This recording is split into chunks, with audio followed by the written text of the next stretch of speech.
അലൈക്കും വറഹ്മത്തുള്ളാഹി വബറകാതുഹു. റീഹ എന്ന് പറയുന്ന പൊന്നുമോൾ ഒരു ഉസ്താദിൻ്റെ മകളാണ്. വലിയ സന്തോഷത്തിൽ കഴിയുന്ന കുടുംബം. ഉസ്താദിൻ്റെ ഈ ജോലിയിൽ ഈ കുടുംബം പോറ്റി വളർത്താൻ വലിയ പ്രയാസം കഷ്ടപ്പാടൊക്കെ ഉണ്ട്. അതൊന്നും വിലവെക്കാതെ കുടുംബത്തിൻ്റെ സന്തോഷത്തിന് വേണ്ടി തൻ്റെ ജീവിതം സമർപ്പിച്ച ഉസ്താദ് എന്നും കുടുംബത്തോടു കൂടി കുടുംബത്തിൻ്റെ സന്തോഷമാണ്. ഉസ്താദിൻ്റെ ആഗ്രഹം തൻ്റെ മോൾ റീഹാക്ക് നല്ലൊരു ഭർത്താവിനെ കിട്ടണമെന്നാണ്. അങ്ങനെ കല്യാണ ആലോചന നടത്തുമ്പോഴാണ് പെട്ടെന്ന് ഒരു ഉസ്താദ് തന്നെയാണ് റീഹാക്ക് ഒരു ഭർത്താവായി വരുന്നത്. ഈ ഒരു ആലോചന റീഹയ്ക്ക് വന്നപ്പോൾ റീഹാക്ക് വലിയ സന്തോഷമായി. കാരണം എൻ്റെ വാപ്പയെ പോലെ, എൻ്റെ വാപ്പ ഉമ്മയെ സ്നേഹിക്കുന്ന ആ സ്നേഹം, വാപ്പ ഉമ്മയോട് സംസാരിക്കുന്ന ആ ശൈലി, ഉമ്മയോട് പെരുമാറുന്ന രീതി, അത് ഒരുപാട് സന്തോഷമുണ്ടാക്കിയ മോളാണ്. അപ്പോൾ ഉസ്താദ് തന്നെ ഭർത്താവായി കിട്ടാൻ ആഗ്രഹിച്ച മോളാണ്. ഉസ്താദാണ് എന്ന് പറയുമ്പോൾ റീഹാൻ്റെ സന്തോഷത്തിന് അതിരുകളില്ല. പെട്ടെന്ന് ആ വിവാഹാലോചന ശരിയാവുകയും കല്യാണം കഴിയുകയും ചെയ്തു. ഇയാളൊരു ഉസ്താദാണെങ്കിലും റീഹയുടെ ഭർത്താവ് ഉസ്താദായി പള്ളിയിൽ ജോലി ചെയ്യുന്ന ഒരാളൊന്നുമല്ല. അയാൾ ബിസിനസ്സുമായി കച്ചവടങ്ങൾ ചെയ്യുന്ന ഒരാളും കൂടിയാണ്. എന്നാലും ഉസ്താദും കൂടിയാണ്. ഉസ്താദിൻ്റെ വേഷം ധരിക്കുമെന്നല്ലാതെ ബിസിനസ്സിലൂടെ മികച്ച ഒരാൾ. അവരുടെ റീഹയുടെയും ആ ഉസ്താദിൻ്റെ ജീവിതം വളരെ സന്തോഷത്തിൽ മുന്നോട്ട് നീങ്ങുകയാണ്. പിന്നെ കുറച്ച് വർഷങ്ങൾ കഴിയുമ്പോൾ മക്കളൊക്കെയായി. പിന്നെയാണ് റീഹ ഉസ്താദിനെ കുറിച്ചൊന്നും, ഉസ്താദിനെ കാരണം എന്താ, എൻ്റെ ബാപ്പയെ പോലെയാണ് ആ ഉസ്താദിനെ കണ്ടത്. കാരണം അത്രയും സ്നേഹിച്ചിരുന്നു ഭർത്താവിനെ. കുറച്ച് ദിവസങ്ങൾ കഴിയുമ്പോൾ, കുറച്ച് വർഷങ്ങൾ കഴിയുമ്പോഴാണ് ഭർത്താവായി ഉസ്താദിൻ്റെ ഓരോ സ്വഭാവങ്ങൾ, വ്യത്യാസങ്ങൾ കാണുന്നത്. ജോലി ചെയ്യുന്ന സ്ഥലത്ത് ഒരുപാട് സ്ത്രീകളുണ്ട്. ആ സ്ത്രീകളുമായിട്ടുള്ള ബന്ധങ്ങളെല്ലാം ഈ പെൺകുട്ടി കാണുന്നുണ്ട്. ഇതെല്ലാം ആദ്യം കുറച്ച് പറഞ്ഞ് മനസ്സിലാക്കാൻ തുടങ്ങിയപ്പോഴും ഈ ഉസ്താദായി ഈ മനുഷ്യൻ, എനിക്കെന്തിൻ്റെ കുറവാണ്, നിനക്ക് ഞാൻ ചിലവിന് തരുന്നുണ്ട്, നല്ലൊരു വീട് വെച്ച് തന്നിട്ടുണ്ട്, എനിക്കെല്ലാം ചെയ്തിട്ടുണ്ട്, അതെൻ്റെ ഇഷ്ടമല്ലേ, നീ എന്തിനാണ് ആ കാര്യത്തിലൊക്കെ ഇടപെടുന്നത്? ഭാര്യയൊക്കെ വലിയ ദേഷ്യമുണ്ടാക്കി റീഹ. ഇതൊന്നും ഒതുക്കി വെച്ച് അങ്ങ് ജീവിക്കാൻ തുടങ്ങുകയാണ് മക്കൾക്ക് വേണ്ടി. പിന്നെ ഒരു ദിവസം ഫോണിൽ കാണാൻ പറ്റാത്ത ചില വീഡിയോസ് കോളുകളാണ് റീഹയുടെ ശ്രദ്ധയിൽപ്പെടുന്നത്.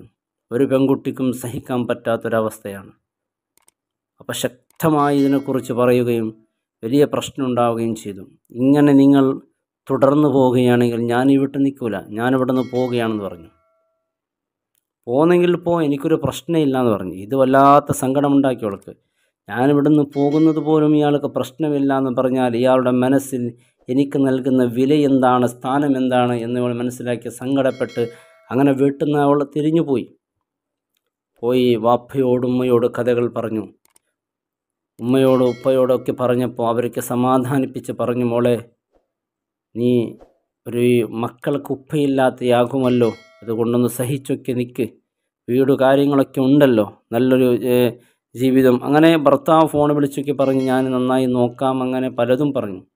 ഞാൻ ഇനി മുതൽ നന്നായിക്കൊള്ളാമെന്ന് പറഞ്ഞു. അങ്ങനെ ഈഹ പറയുകയാണ്, പാലത്തവണം പറഞ്ഞ് നന്നാവാത്ത മനുഷ്യനാണോ, ഒരിക്കലും നന്നാവുന്ന ആളല്ല. പിന്നെ പള്ളി കമ്മിറ്റിക്കാരുമായി ഇടപെട്ടു. അവസാനം റീഹയുടെ വീട്ടിലേക്ക് വന്നു. ഉസ്താദുമായി പരസ്പരം അവർ സംസാരിച്ചു. കാര്യങ്ങൾ സംസാരിക്കുമ്പോൾ പള്ളി കമ്മിറ്റിക്കാർ വന്ന് പറയുന്നത് ഇങ്ങനെയാണ്, അവനെ ആണല്ലേ, അങ്ങനെയൊക്കെ ചെയ്തു പോവും, അത് വലിയ കാര്യമാക്കേണ്ടതൊന്നും ഇല്ല. അപ്പോൾ പെൺകുട്ടി പറഞ്ഞു, ഞാൻ ഇത്തരത്തിലുള്ള കാര്യം ചെയ്താൽ ഇയാൾ അത് കാര്യമാക്കൂലേ, ഇനി മുതൽ ആവർത്തിക്കില്ല എന്ന് ഉറപ്പ് തന്നാൽ എനിക്ക് മുന്നോട്ട് പോകാമെന്ന് പറഞ്ഞു. അപ്പോൾ ഇയാൾ അതിനൊരു ഉറപ്പ് കൊടുക്കുന്നില്ല. സംസാരത്തിൻ്റെ മൂഡിൽ പലതും പറഞ്ഞ് അങ്ങ് തിരിക്കുകയാണ്. അപ്പോൾ പറഞ്ഞു, ഇയാളെ കൂടെ ജീവിക്കാൻ പറ്റൂല, ഇയാളെ കണ്ടിട്ടല്ല എൻ്റെ ഉമ്മ എന്നെ പ്രസവിച്ചത്, ജീവിക്കാൻ എനിക്കും അറിയാം, സ്നേഹം നൽകുകയും സന്തോഷത്തിലാണെങ്കിൽ ഇയാളെ കൂടെ ഞാൻ ജീവിക്കാം, അതല്ലാതെ സന്തോഷവും സ്നേഹമില്ലാത്ത ഒരു ജീവിതം എനിക്ക് ആവശ്യമില്ല, എനിക്ക് ജീവിക്കാൻ നന്നായി അറിയാം. അങ്ങനെ ആ പെൺകുട്ടി ആ തീരുമാനം അത് പ്രശ്നത്തിലായി അവസാനിച്ചു. അതിലൊരു തീരുമാനമൊന്നും വന്നില്ല. ആ പെൺകുട്ടി പിന്നെ പഠിക്കാൻ തുടങ്ങി, നന്നായി പഠിച്ചു. അത്യുപഞ്ചറിക്ക് പഠിച്ചു. ഒരു ചെറിയ ക്ലിനിക്കൊക്കെ ഇട്ട് അവിടെ ഒരുപാട് ആളുകളെ രോഗികൾ ചികിത്സിക്കാൻ അൽഹംദുലില്ലാ നല്ലൊരു ജോലിയും കിട്ടി. അങ്ങനെ മക്കളോടെല്ലാം കാര്യങ്ങൾ പറഞ്ഞു. മക്കൾക്കെല്ലാം കൃത്യമായി വാപ്പയുടെ വിഷയങ്ങളെല്ലാം മനസ്സിലായി. അപ്പോൾ ഉമ്മ എന്താണ് തീരുമാനം എടുക്കുന്നത് അതിന് നാം ബദ്ധമാണ് എന്ന് മക്കൾ പറഞ്ഞു. അത്രയും മക്കൾ അവൾക്ക് വേണ്ടിയുണ്ടായിരുന്നത്. അതിന് അപ്പോൾ നല്ലൊരു ജീവിതവും നല്ലൊരു ജോലിയൊക്കെ ആയപ്പോൾ വീണ്ടും ഇയാളും രണ്ടാമത് വീണ്ടും ഒരു ശ്രമം നടത്തി. ആ സമയത്തും അവൾ പറഞ്ഞത്, നിങ്ങൾ അത്രത്തുള്ള കാര്യങ്ങൾ ഒഴിവാക്കുന്ന കാലത്തോളം നിങ്ങളെ കൂടെ ജീവിക്കാൻ എനിക്ക് ഒരു മോഹവുമില്ല, ഞാൻ നിങ്ങളെ കൂടെ വരില്ല എന്ന് പറഞ്ഞു.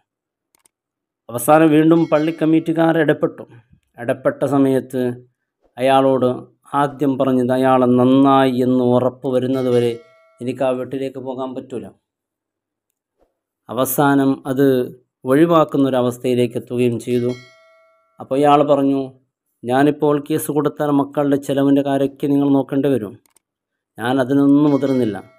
നിങ്ങൾ എന്നെ ഒഴിവാക്കിയാൽ മതി. കാരണം നിങ്ങൾ നല്ലൊരു സ്നേഹമാണെങ്കിൽ ഇൻഷാ അല്ലാഹ് നമുക്ക് മുന്നോട്ട് പോകാം. കാരണം ഈ പെൺകുട്ടി ഈ ഒരു സംഭവം സോഷ്യൽ മീഡിയയിലേക്ക് വന്നപ്പോൾ അതിൽ കമൻറ്റിലൂടെ പലരും കമൻറ്റ് എഴുതിയിരിക്കുകയാണ്. ഉസ്താദന്മാരുടെ എല്ലാവരുടെ ഫോണൊന്ന് നോക്കിയാൽ പല ഉസ്താദന്മാരും ഇത്തരത്തിലുള്ള കാര്യങ്ങൾ കാണും. ഇയാൾ യഥാർത്ഥത്തിൽ ഒരു ഉസ്താദാണെങ്കിലും ഉസ്താദിൻ്റെ മേഖലയിലല്ല, ഇയാളെ ബിസിനസ് മേഖലയിലാണ് ജോലി ചെയ്യുന്നത്. എത്രയോ ഉസ്താദന്മാരുണ്ട് സ്വന്തം ജ്യേഷ്ഠൻ്റെ ഭാര്യയെപ്പോലും നോക്കാത്ത സൂക്ഷ്മതയിൽ ജീവിക്കുന്ന ഒരുപാട് ആളുകളുണ്ട്. കമൻറ്റിലൂടെ പലരും പല ഉസ്താദന്മാരെ ആക്ഷേപിച്ചുകൊണ്ട് അതിൽ കമൻറ്റ് എഴുതിയവരൊക്കെ ഉണ്ട്. ഒരിക്കലും അങ്ങനെ വിചാരിക്കല്ലേ. എത്രയോ നല്ല സ്വാലിഹീങ്ങളായ അല്ലാഹുവിനെ പേടിച്ച് നിൽക്കുന്ന എത്രയോ ഉസ്താദന്മാരൊക്കെ ഉണ്ട്. നല്ല ജീവിതം. റീഹയുടെ ഉപ്പയുടെ കേസെടുത്ത് നോക്ക്, എത്ര നല്ല സന്തോഷകരമായ ജീവിതമാണ്. റീഹ ഉസ്താദിനെ അക്സെപ്റ്റ് ചെയ്യാനുണ്ടായ കാരണം തന്നെ ഉപ്പയെ കണ്ടുകൊണ്ടാണ്. ഉപ്പയെ പോലെ ആയിരിക്കുമെന്നാണ്. ഉപ്പ തൻ്റെ ഉമ്മാക്ക് നൽകുന്ന ആ ക്യാരിങ്ങും ആ അംഗീകാരവും അത് കണ്ട് സന്തോഷത്തിലാണ് ഈ ഉസ്താദിനെ അംഗീകരിക്കുന്നത്. അല്ലെങ്കിൽ നല്ല വിദ്യാസമ്പന്നയായ ഈ പെൺകുട്ടി ഉസ്താദിനെ അംഗീകരിക്കണമെന്നില്ല.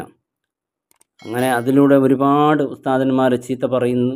അതെനിക്ക് ഒരുപാട് ലൈക്കും ആ പറയുന്നത് കറക്റ്റാണെന്ന് പറയുകയും ചിലപ്പോൾ ദേഷ്യമുള്ള ആളുകൾ ഇങ്ങനെ പറയുന്നുണ്ടാവും. ഒന്നോ രണ്ടോ ഉസ്താദന്മാരുടെ ഭാഗത്ത് എന്തെങ്കിലും സംഭവിച്ചതിൻ്റെ പേരിൽ പല ഉസ്താദന്മാരെ ആക്ഷേപിക്കാൻ പാടില്ല. പിന്നെ ഈ ഒരു സംഭവത്തിൻ്റെ കൃത്യമായ ഒരു നാടിൻ്റെ പേരോ അല്ലെങ്കിൽ അവരുടെ കൃത്യമായൊരു പേരൊന്ന് പറഞ്ഞ് അവരെ ഫളീഹത്താക്കാനോ ആഗ്രഹിക്കുന്നില്ല. കാരണം ഇതിൽ വലിയ സന്തോഷമെന്ന് പറയുന്നത് ഈ പെണ്ണ് എടുത്ത തീരുമാനമാണ്.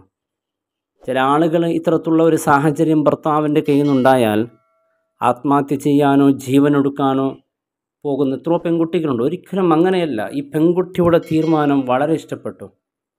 കാരണം ജീവിക്കാൻ എന്നെക്കൊണ്ട് സാധിക്കും. അതുകൊണ്ട് പെൺകുട്ടികൾ ജീവിക്കാനുള്ള അവരുടെ സ്വന്തം കാലം നിൽക്കുന്ന ഒരവസ്ഥയിലെത്തണം.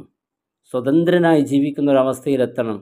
ഭർത്താവിനെ ആശ്രയിച്ചു കൊണ്ടല്ല, നാം അല്ലാഹുവിനെ തവക്കുൽ ചെയ്തുകൊണ്ട് ജീവിക്കണം. ഭർത്താവിനെ തവക്കുൽ ചെയ്തുകൊണ്ട് ജീവിച്ചാൽ ഭർത്താവിനെ കൊണ്ട് തന്നെ അല്ലാഹു നിങ്ങളെ പരീക്ഷിക്കുമെന്നാണ്. നാം ആരെയും തവക്കുലാക്കാൻ പാടില്ല. മക്കളെ തവക്കുലാക്കിക്കൊണ്ട്, മക്കളില്ലെങ്കിൽ ജീവിതമില്ല, ഭർത്താവില്ലെങ്കിൽ ജീവിതമില്ല, മുതലാളി ഇല്ലെങ്കിൽ എനിക്ക് ജീവിതമില്ല, അയാളുള്ളത് കൊണ്ടാണ് ഞാൻ ഇത്രയിലെത്തിയത്, അതൊന്നും ഒരു മുസ്ലിമിന് പാടുള്ളതല്ല. എല്ലാം അല്ലാഹുവിൽ തവക്കുലായി ജീവിച്ചാൽ വളരെ സന്തോഷത്തിൽ ജീവിക്കാൻ സാധിക്കുമെന്നുള്ളത് ഈ പെൺകുട്ടി നമുക്ക് നൽകുന്ന വലിയൊരു പാഠമാണ്. അല്ലാഹു നല്ലൊരു ജീവിതം ആ പെൺകുട്ടിക്ക് നൽകട്ടെ. അസ്സലാമു അലൈക്കും.